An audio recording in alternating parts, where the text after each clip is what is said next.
Jackie Powell. Anyway, So they there were had four a of them then? quartet, and they quite often were asked to sing at the Grange. What types of songs?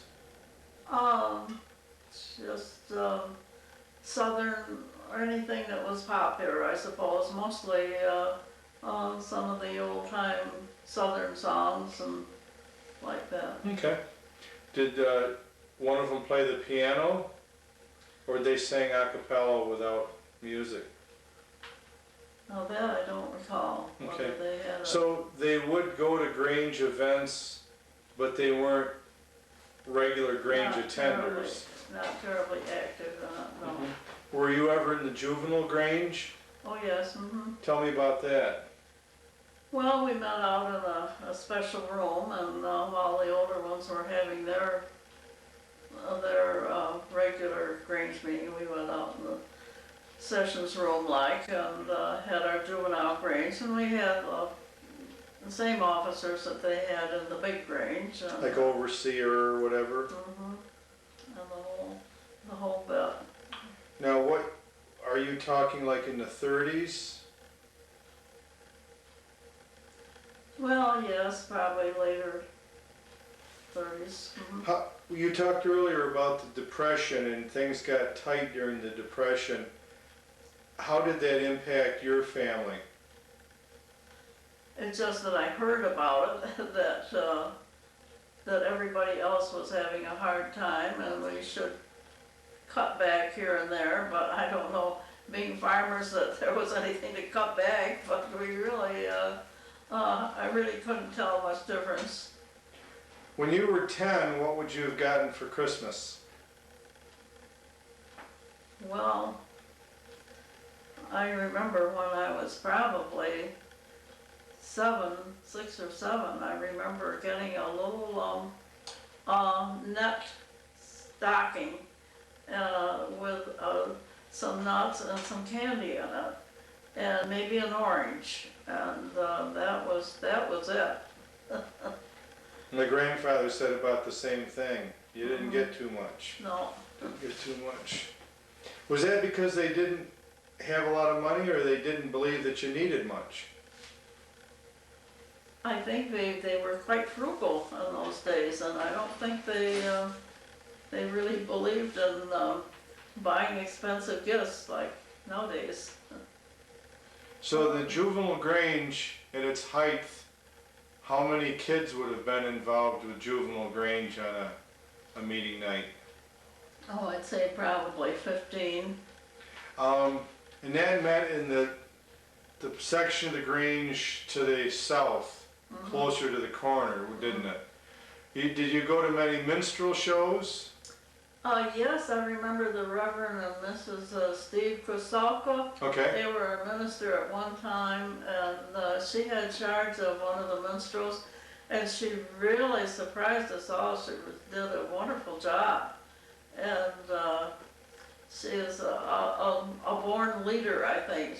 She did very well. Now the minstrels was with blackface, wasn't it? I think so. A couple of the people that had black faces, were they funny or what was? Well, they had certain jokes to tell, which Okay. they were funny. Now would they do like one minstrel show a year? Or Yes, I think that was it. okay. Now, they might put it on 2 nights, but as far as putting it on anyway, Oh, okay. otherwise I don't recall.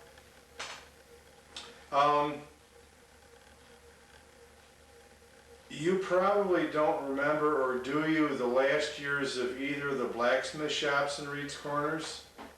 I just remember where it was, and I remember going in there once and seeing them, the sparks flying as they were pounding a horseshoe on the anvil. Was this Pardis or Linaw? Nick Linaw or Jim Pardis? Well, I remember Jim Pardis, maybe he was the one. Was this just past the first house north of the cemetery? Down by the creek? Where Pierce's used to live, this side of there, I thought it was maybe the other side of the creek. Okay. Mhm. Do you ever remember the blacksmith shop up near Hazel Wilkinson's in the school? Mm-mm. Don't remember the blacksmith shop there? No. Do you remember any business in Reed's Corners other than the store and Washburn's gas station? Yes. No, I never recall. So the only businesses you remember are the Reed's Corners store and Washburn's gas station. Mhm. Tell me about Washburn Conklin's gas station. Well, of course, the main thing I remember about that is being a friend with Dorothy Conklin. I often would visit there, and often we would have treats of ice cream cones. That had to be quite a treat. Yes, it was. And so I remember that part about it, and I remember he sold a lot of soft drinks, and we thought that was quite something too, because we had never had soft drinks before outside of making homemade root beer. And Would men come up and sit around? I don't recall if they ever did. Who did they sell the soft drinks to? Mostly people traveling through or locals? I imagine more local. Was it refrigerated? I think they had ice on some of it. Okay. Mhm. Okay, that had to be a big deal. Oh, it certainly was. What years was that gas station going that you remember? Think of how old you were in your head. When would that have been? I don't know whether it would have been. When you were going, Early 30s.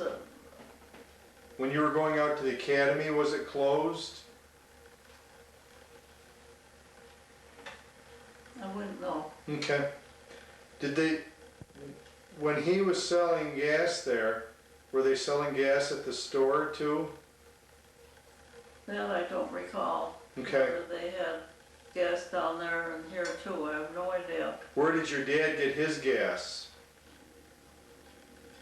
That I don't know, but I don't think it was locally. I The think, Canandaigua? whether it was in Canandaigua, and he would take his cans to Canandaigua and get them filled. Of course, we Okay. didn't use an awful lot of gas in those days. Do you remember your dad doing much farm work with a team? Or was it mostly early tractors? With the team, I can remember, and I remember we used to use them for getting the hay in the barn. We'd have to go out in the field, and my father would pitch the hay on the wagons, and then we'd put a sling rope down, and then we'd pitch more hay on top of it. And then Francis and I would generally drive the wagon, and This is with a tractor? no, the Horses? wagon, the horses. And then we'd take it up in the barn, and then we would, the horses, with a sling rope, somehow it was fastened with a whiffle tree, and the horses would, it used to be my job to drive the horses ahead, so it would lift the hay off from the wagon, and it would go up into the barn, and then somebody would have to trip it. They had a trip rope, and so the hay would fall down and Pretty on dusty, top of the wasn't other. Yes, yes. Did your folks ever take you swimming? Oh yes, Uncle Heber's cottage was quite popular in those days, and so occasionally we would go down and go swimming. And then we would always have a week off in the summertime when we would stay at the cottage. That had to be a real treat. Oh, it certainly was. Did you go up to Crystal Beach or Cottage City then? I don't think we were supposed to go up there, but I recall going up and standing around and listening to the orchestra one night or two. Did your family, being Baptist, frown on dancing? Very much so. Mhm. Okay. Did you graduate from the academy? Yes. Mhm. Did you, at that point in time in your life, Anna, did you want to be a housewife? Did you want to work in business? What did you want to do? Oh, I thought housewife was a living out in those days. Okay. And I was going with Herb at the time anyway, and so we're always close. Now you were from down here, and Herb and George were from up the other side of Lake to Lake Road. How did you and Herb meet? I'm not sure, but what it was through the Grange. I think you just dropped the button. We'll have to get it later. I've been trying to keep hold of that. And, Yeah, we can get it. You think it was through the Grange? Okay. Now was he always he and George always real musical with at the Grange? No, I don't think so. No? Okay. It was, and then they were, when they got to be teenagers or later, well, I think maybe George was in college at the time possibly. They had a little hot dog stand at Deep Run. Who did? George and Herb. They did? Yeah. No kidding. And so that lasted for a couple years anyway. That was a Deep Run. Now was that like Memorial Day to Labor Day? Yes. I never heard that. Was it on a wagon? Was it No, it a was stand? it was across the road, you know where Dewey's Cottage, Mina Dewey was? Well, it was this side of there, on the further side of the road, where that housing development is now, only just almost where the waterworks are now. Okay. What'd they name it? Did they have a name for it? I don't recall any name they had for it. So there were a couple of years there that they were selling hot dogs. Good congregation place for their friends and like that. at What did they night. sell besides hot dogs? Cool drinks like soft drinks. I never knew that. Oh yes. Was there just not enough business to keep it going, or? Or whether their father was too busy on the farm, or probably wasn't too profitable, I would imagine. The hot dog stand wasn't too profitable? Well, Huh. I really don't know what the reason was for. Well, I'll have to ask Herb and George about that. I didn't know I just that. thought maybe they got pretty busy on the farm, and with her going to college, well, of course, George would be there part of the time, but still now he was working for Frank Henry quite a bit of the time too, so. George was or Herb? George was. Okay. Did Herb go to Cornell? No, he didn't go on to school at all. His father needed him badly at home, Okay. and so Who went on to school, you said? George, he went to Alfred. George went to Alfred for agriculture or what? I think so, I don't know. Okay. So, you and Herb got married in 1941, and then did Herb work with his dad or your dad or both, or? When we got married, he worked with his dad for maybe 6 months or something like, maybe a year, I don't know, but, so anyway. Herb's dad's name was what? Arthur. Art. And so he worked for his father for quite a few years. And then his father also, then they moved to Rushville, and his father had a heart attack, and that ended that story. Okay. So, but in those days, like, Herb was getting like $5 a week, and and so I think my father made it more profitable Come for out here. him to work for him than And when you got married, where did you live? here. Okay. We lived on the other side of the house. Okay. So then you came down and Herb worked for your father. Okay. And who ran his father's farm? His father. Okay. And George, probably in the summertime, I don't know, he used to work for Frank Henry, but summer times, but what his father did then, I don't recall. Okay. What years was it that Herb and George had the John Deere dealership in Gorham? I would say probably 40, maybe 40, maybe 40, around 44, right around there. Till when? I don't know. Okay. How many years did they have the dealership? I'm not sure whether it was 4 years, just how long it was. It wasn't awfully long. Was it just up past Chrisfield Funeral Home? Mhm. Okay. Were there too many other dealers around, or you were too busy with the farm? Why did the brothers leave the business? Well, I think that is the reason both Herb's father needed help and my father needed help, and I think that it just was time for them to quit. I really don't know whether it wasn't too profitable. It could have been too. Was it hard to get equipment during the war for them to sell? It seems like it might have been hard to get. I never heard them say about that it was. Do you have any pictures of the dealership? No, I don't recall that we have. Okay. Mhm. Okay. You've probably been in Ladies' Aid about as long as any of the ladies, haven't you, in the church?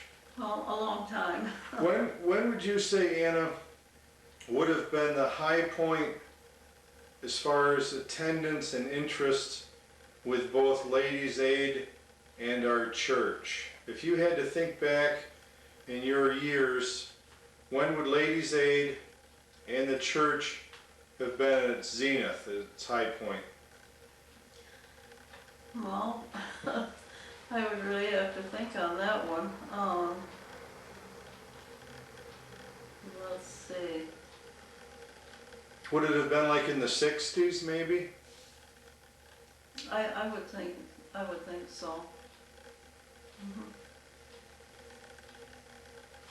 So that was a really the high point, because I was really active in that, and then I was very active in the association, Ontario Yates Association Women's Group, and that was included like 20 churches, the women from 20 churches. Wow. And so that was, and for a few years, I think, I don't know, it was one term anyway, I know I was president of that organization, and that was a job. That had to be a lot of work. So you were the woman in charge of the women's group for 20 churches. Mm-hmm. And would that go from like Palmyra down to Naples? Type of? Mm-hmm. I don't recall hardly any from Palmyra ever came. I don't recall, but Manchester to? But Manchester, yes, very definitely. Were these all Baptist women? Mm-hmm. Mm-hmm. And they're still active. Like they have a meeting twice a year, and it used to be the whole association would have a monthly meeting. And I think when they stopped having their monthly meetings, the organization became weaker and weaker, because being together once a month, it was a potluck fight, and so that it had pretty good attendance, and I think that kept us closer together than anything else. But once they decided not to have their monthly meetings anymore and just meet twice a year, it weakened the organization.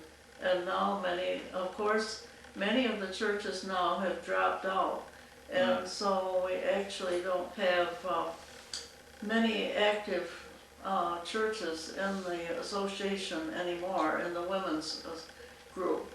And so, but that did include people from Wayne and Ontario and Yates. It included quite a bunch between Penn Yan and... Now Herb's in the Gideons. Is there a women's group for the Gideons? Yes. Mm-hmm. What's that called? That's called the Women's Auxiliary, and okay. They're fairly active. We distribute Bibles to the to the hospitals. The men, generally that used to be their job, was to distribute the Bibles in the hospitals, but now the women also are doing that too. And doctors' offices and dentists' offices and places like that are our main ones that we see to now. I know that some Protestant churches are flourishing, and I know that financially our church is doing well here in Reed Corners. What do you attribute the drop-off of attendance to? I think people have become, somehow they like to their own lifestyle, and they like what they like, and they like to watch television, and they like to go bowling, and they have other activities, which I think is due to the Granges dissolving quite a bit, is because people have now gone to something that gives them more pleasure maybe than Grange did, and so I think some of those organizations have gone into bowling and like that, and the same goes for Masons and Eastern Stars. All these other outside activities have kind of taken over, and now the Eastern Stars have become very weak, very few chapters anymore, and the same with Masons. So they're even talking of closing the Rushville group, and whether that ever comes about, but they are getting smaller and smaller. The Oddfellows and the Rebeccas have the same problem, don't they? Yes. Mm-hmm. Do you think that TV, people just get home from work and watching TV also detracts from? Oh, I think that's a big thing, a big attraction. So I think they have, and they didn't have any of these other things, and so they would want to go to Grange and see their friends, and now they can see them bowling or on the computer they can talk, or on the phone. A lot of kids have cell phones even. Oh yes, sure they do. No, very. If you could do one thing different in your year since 1918, maybe an addition or spend a little more time, what do you wish you'd done a little different? Everything. I think I know how you feel. Well, you and Herb certainly have been pillars in this church. Do you have concerns about where our church will be 15 years from now, or do you think that we'll be able to adapt and keep things going? Very definitely. I think in 15 years or so that it will be. I just have the feeling that it will be weaker because there won't be many contributors. I think it goes with the times. I think when times are hard, I think people aren't maybe so as giving to the church as they formerly were, and all these things all contribute to the loss of people in our churches, I think. Is your concern more that we won't have the money to keep the thing afloat, or that the people won't be there? Well, a little bit of both, I think. I think they get so busy in their own activities that their own lifestyles, and they kind of enjoy sitting back and watching television come Sunday morning, or sleeping in, or whatever attracts them. And they go to whatever gives them pleasure most, I guess. And it's the pleasure thing more than their sense of obligation to. 2003, Steve Mumby is videotaping Herb Frankish at his home on Route 247, just south of Reed Corners, and his wife Anna is assisting with the play-by-play. Herb, who were your grandparents? Can you tell me? Well, my grandfather on my father's side died when I was a year old. So I never, and my grandmother, I was only 3 years old when she died. So I never knew either one of them on my father's side. What was the name there? That was George, and I don't know what my grandmother's name was. So George Frankish was your grandfather. Yeah. Now my mother's side was Case, Fred Case, and Nettie Case, Granny we always called her. Where did the Cases live? They lived over on Yahtzee Road, corner of Yahtzee and Lake to Lake. Okay, near where the town sheds are now? Yeah, where the town sheds, and they came from Italy Hill. My name Herb came from my uncle who lived in Italy Hill, Herb Yaxley. And he had adopted son Thurlow, who was a pastor of the church up there in Italy Hill many years ago. Okay, now this Case farm, is that the farm on the northwest corner of that intersection? Yeah, right. Okay, so that's Cases. You say your your grandfather George Frankish died when you were a year old. Yeah. When were you born? I was born January 8th in 1920. 1920. Okay. Where were you born? I was born to home, right in the house.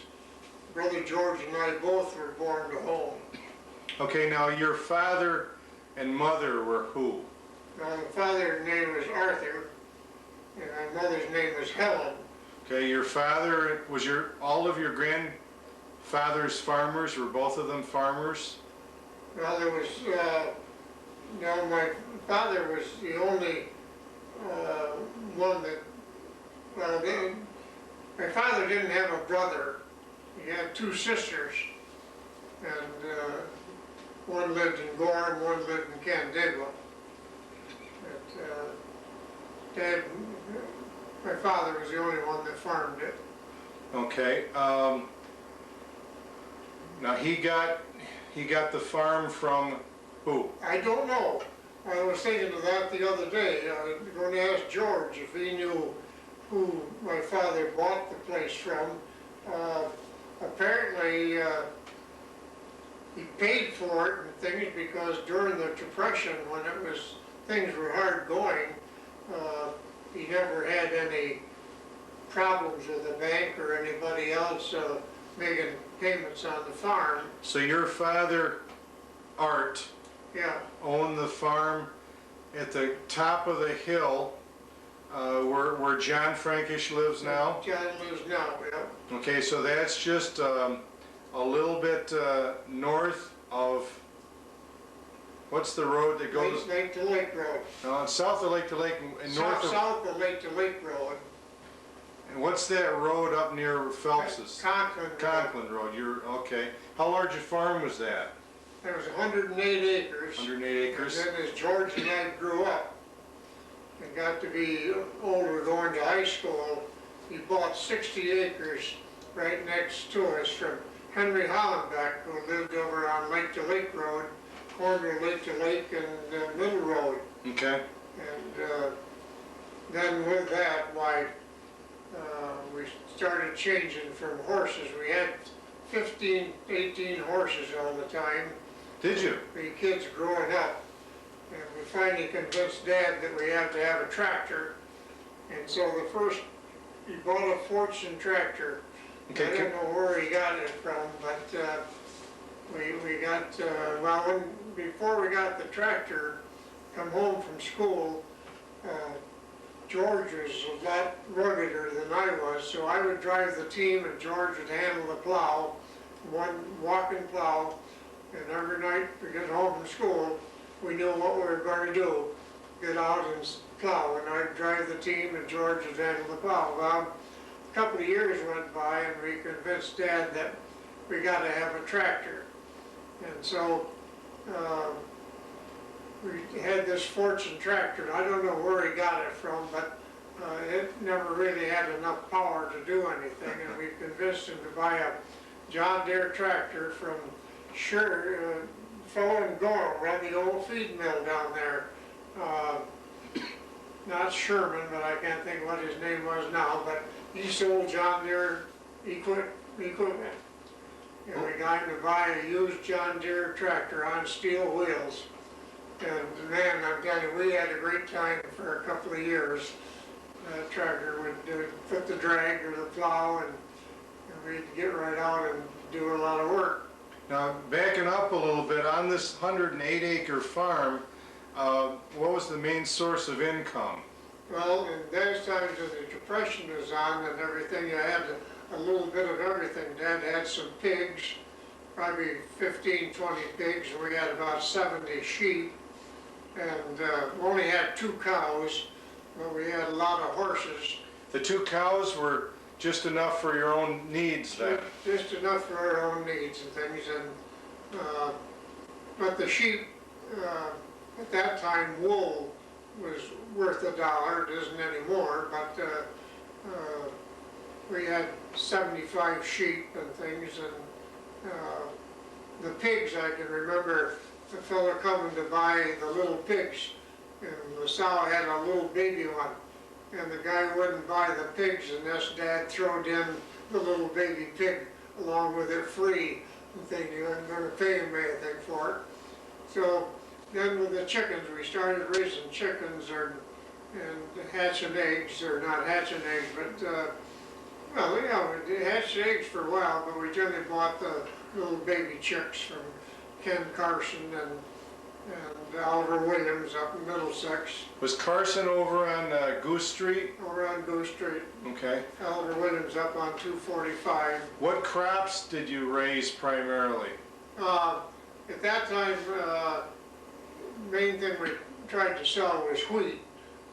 Had corn, but we fed most of the corn up to the animals and things, and then we raised quite a bit of oats, but the sheep took a lot of oats. We had red beans, but never had enough money to put fertilizer on to grow red beans. We sort of a sick-looking crop every year, and George and I convinced Dad that we knew how to plant red kidney beans, and so he let us plant a big field, and we got the drill set wrong and got all done, and when they come up, we only had half as many beans on as we were supposed to. I never forgot that. That was a bad year That for was a red beans. painful lesson then, wasn't it? I was surprised when you said you had 15 horses. Yeah. That seems like a lot of horses. Why? Well, my mother had 2 horses, a little black horse they called Ginger, that she went with a horse and buggy to her grandmother's, or in the wintertime with a bobsled. And then we had 4, 5, 6 horses that we used on the drag, 3 horses at a time, two's a hired man, and then we had 2 more horses that we kept when we were cutting grain with a corn binder or something. I put 3 horses on the binder, cutting wheat and things, and then we always had 1 or 2 that Dad was always jockeying around with somebody to. What's the name up on Dead Man's Curve? Otto Kreschke was always coming in with a horse to sell and things, and so. Now, where was Dead Man's Curve? Up to Victor, at the intersection of Victor 5 and 20 and 96. Oh. And there used to be Dead Man's Curve. Otto Kreschke lived there. He was a horse jockey, and Dad liked him and things, and so we bought, then Claude Gorton, he went into the farm machinery business, and over on 245, Ellis Chalmers. And he had 2 pair of Mustang horses he bought down in Pennsylvania, and they had little feet on them, so we could cultivate beans and things without them stepping on the beans. And I remember Dad bringing that one pair of horses home with little feet and things, and he started out, George and I, cultivating with those Mustang horses. They were tough horses with little feet, and then we decided we could ride them if we could, weren't that big. But the horses decided that we weren't going to ride them, Uh-huh. and so that was the end of the riding of the horses. Now, I'm aware of your brother, George. When was he born? He was born 2 years before I was. He was born 1918, Okay, what month and year, or what month and day, do you know? December 22nd. Okay, so you're both born at home. Do you have any other brothers or sisters? I had a sister that I always said was either my father or my mother's afterthought. I don't know which it was. She came along 14 years later than I did. And my mother always wanted a girl. Mm-hmm. Well, when my sister Sandy was born, George and I took over and took care of her right from the time she was born. And Mother always said she never knew she had a daughter because George and I took care of her all the time she was growing up. Now, was her husband Ed Moody? Her husband was Ed Moody. He died when he was 43 of cancer of the spine. Oh, man. And they lived in Tucson, Arizona. And she still lives in Bozeman, Montana, remarried after 12 years. How often does she come back? Oh, we haven't seen her in probably 2 or 3 years anyway, since they were here. So her name is Sandy. Yeah. Well, so you were born in 1920. Tell me, did you go to school at Wilson's Corners? Yeah, I went all 8 years up to Wilton's Corners and then took my regents down to Rushville in the high school. Well, let's talk about Lake to Lake Road if we could for a couple minutes. Was Ethel Powell a teacher when you were there? Ethel only taught, I think, only 2 or 3 months. Our teacher, whoever it was sick or something.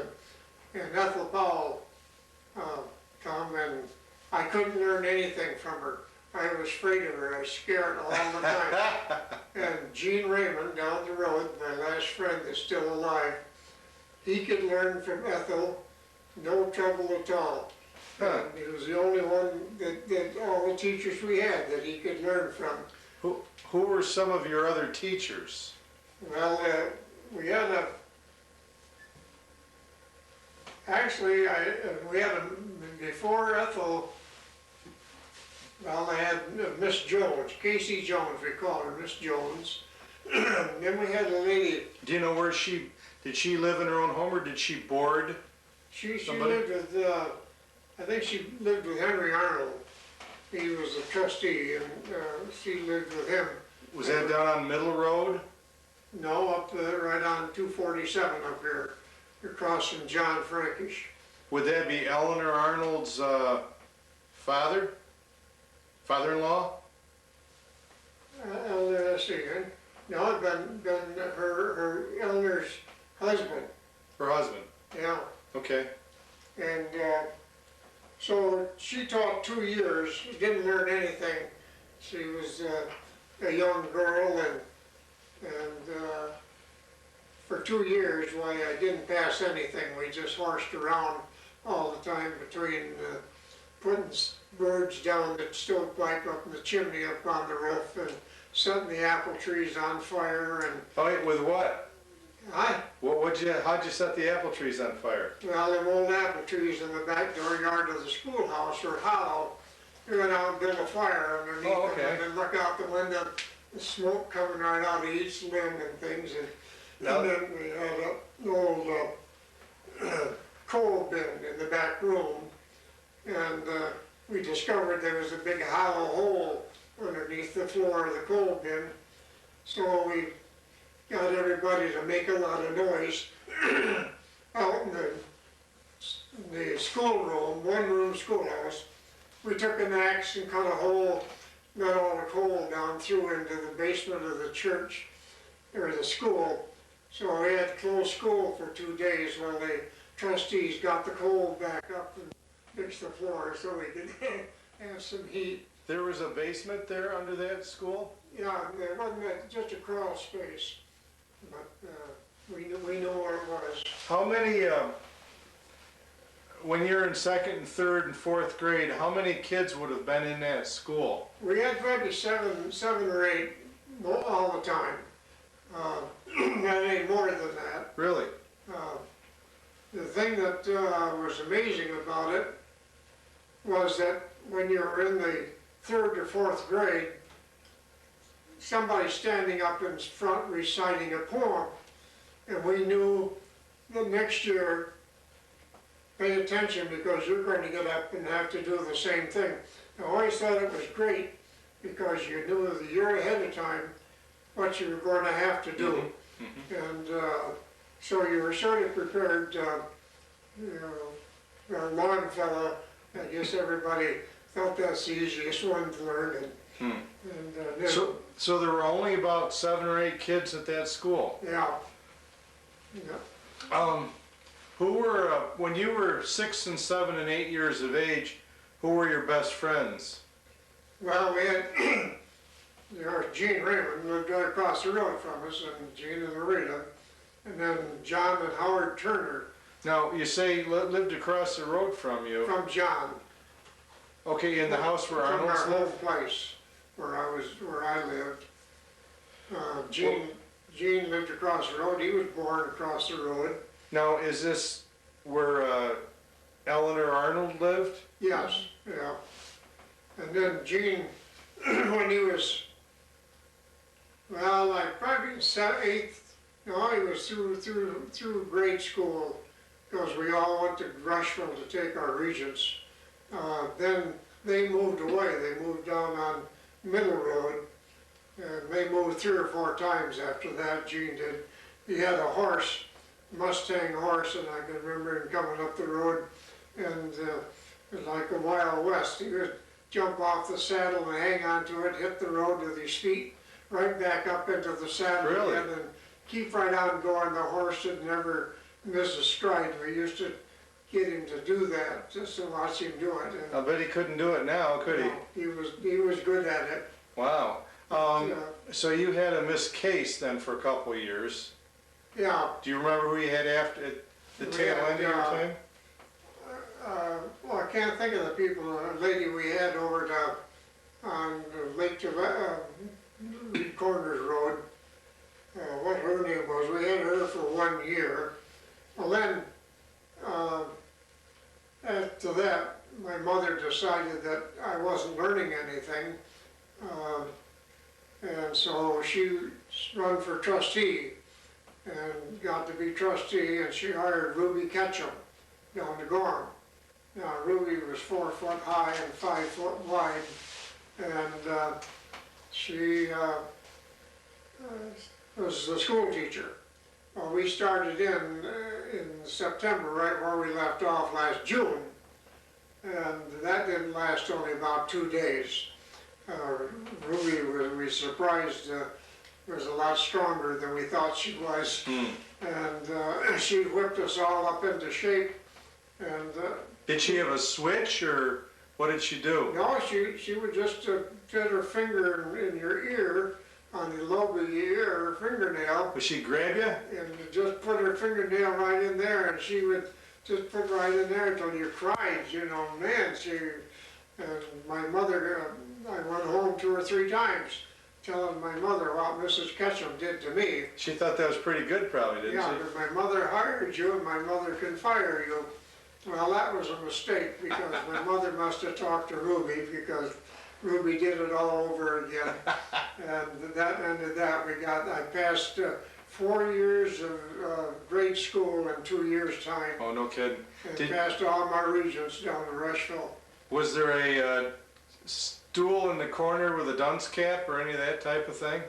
No, we didn't have a dunce cap, but she would make us get up and recite whatever we'd been reading.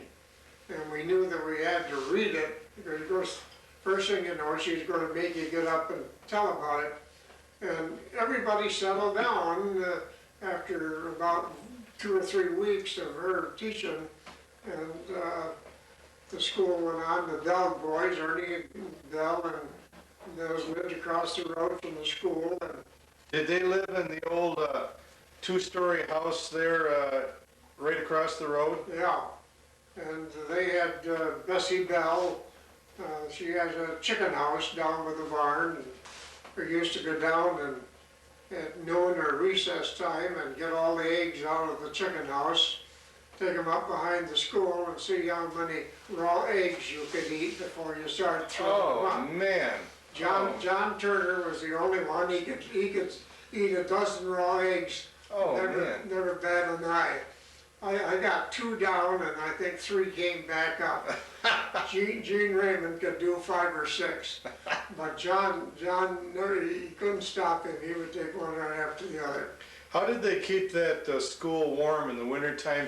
In what months of the year would you go to school? Well, in the wintertime, we had a round oak stove in the middle of the school and a long stovepipe. And so they had a coal bin out back, and that stove was right on those seats in those days. 2 people sat in each seat. And one day, one of the Bell boys and Brother George was sitting in the seat next to the stove, and he gave him a hit, pushed him sideways. He hit the stove, knocked the stove over. The fire came out on the floor. Well, Oh, we had boy. a great time then. We picked up the fire and put it back in the stove. Then it was 2 days before the trustees could get the stove fixed and the stovepipe put back up so we'd have school again.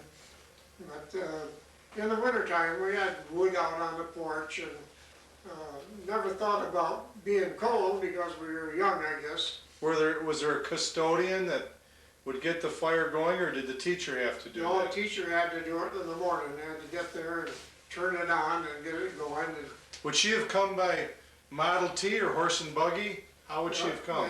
She had a Model A Ford.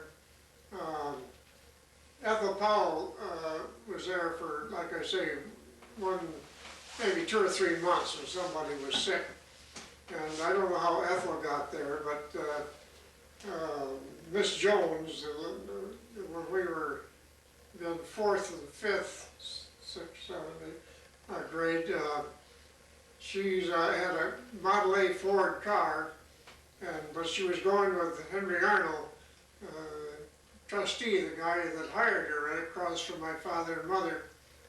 And so she couldn't do nothing with us. I mean, she could beat us with a rubber hose and it wouldn't mean a thing.